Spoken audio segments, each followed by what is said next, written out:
السلام علیکم ورحمۃ اللہ وبرکاتہ۔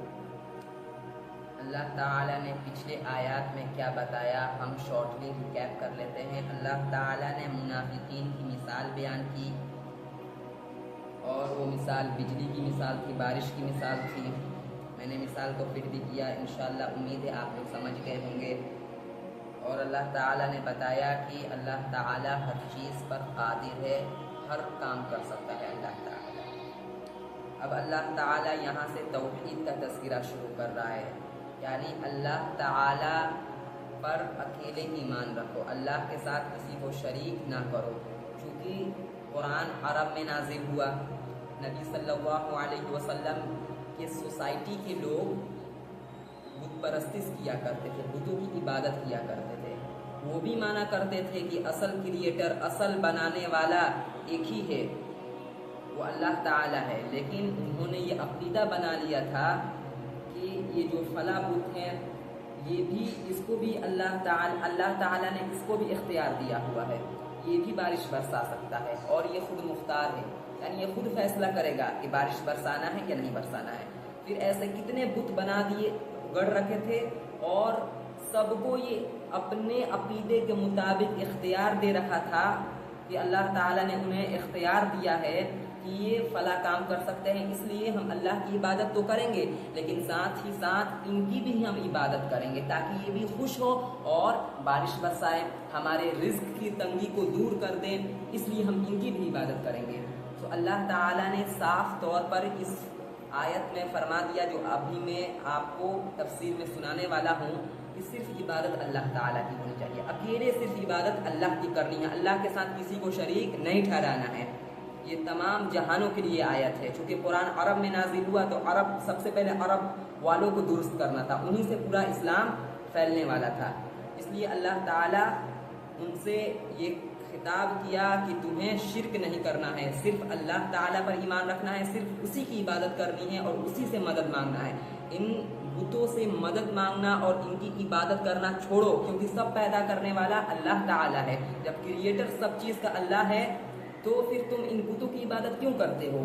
سو اللہ تعالیٰ نے حکم دیا کہ صرف اللہ کی عبادت ہونی چاہیے اکیلے، اور پھر اللہ تعالیٰ نے اس کی دلیل بھی پیش کیا کہ اکیلے صرف اللہ کی عبادت کیوں کرنی ہے۔ سو اللہ تعالیٰ اب ارشاد فرماتا ہے، یا ایھا الناس اعبدوا ربکم الذی خلقکم والذین من قبلکم لعلکم تتقون۔ اے لوگو، تم لوگ اپنے پروردگار کی عبادت کرو جس نے تم لوگوں کو پیدا کیا اور تم سے پہلے والوں کو بھی پیدا کیا تاکہ تم ڈرنے والے بن جاؤ۔ اللہ تعالیٰ نے اس آیت میں صاف طور پر حکم دیا ہے کہ عبادت اللہ تعالیٰ کی کرنی ہے۔ اب سوال پیدا ہوتا ہے کہ مشرکین مکہ بھی تو اللہ تعالیٰ کی عبادت کیا کرتے تھے، وہ بھی تو طواف کیا کرتے تھے، بیت اللہ کی تعظیم کیا کرتے تھے، بہت سارے چیز ایسے کیا کرتے تھے جو اللہ تعالیٰ کی عبادت میں شامل ہے۔ تو اللہ تعالیٰ ان سے کیوں ایسا خطاب فرما رہا ہے کہ صرف اللہ تعالیٰ کی عبادت کرو؟ وجہ یہ ہے کہ اللہ تعالیٰ نے صرف ان کو عبادت کا حکم نہیں دیا ہے، بلکہ اللہ تعالیٰ کی اکیلے عبادت کرنے کا اللہ تعالیٰ حکم دے رہا ہے انہیں، یعنی ان بتوں کو اللہ کے ساتھ شریک ٹھہرانا، برابر ٹھہرانا چھوڑ دو اور صرف اکیلے اللہ کی عبادت کرو اور صرف اکیلے اللہ سے مدد مانگو۔ سو اللہ تعالیٰ کہتا ہے کہ اے لوگو، تم اس ذات کی عبادت کرو جس نے تم لوگوں کو پیدا کیا اور تم سے پہلے والوں کو بھی اس نے پیدا کیا، یعنی پیدا کرنے والا اللہ ہے۔ سو پھر ان کی عبادت تم کیوں کرتے ہو؟ اللہ تعالیٰ کریٹر ہے، عبادت بھی پھر اس کی ہی ہونی چاہیے اکیلے، تاکہ تم ڈرنے والے بن جاؤ۔ الذی جعل لکم الارض فراشا والسماء بناء۔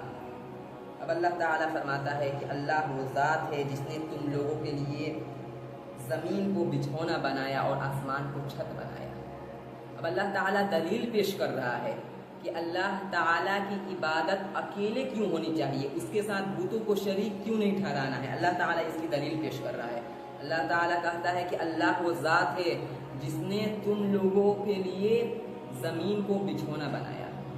خدا کی قسم، آج یہ زمین دوسرے پلینٹس کی طرح ہوتی نا تو خدا کی قسم ہم لوگوں کا زندگی بسر کرنا اس ارتھ پر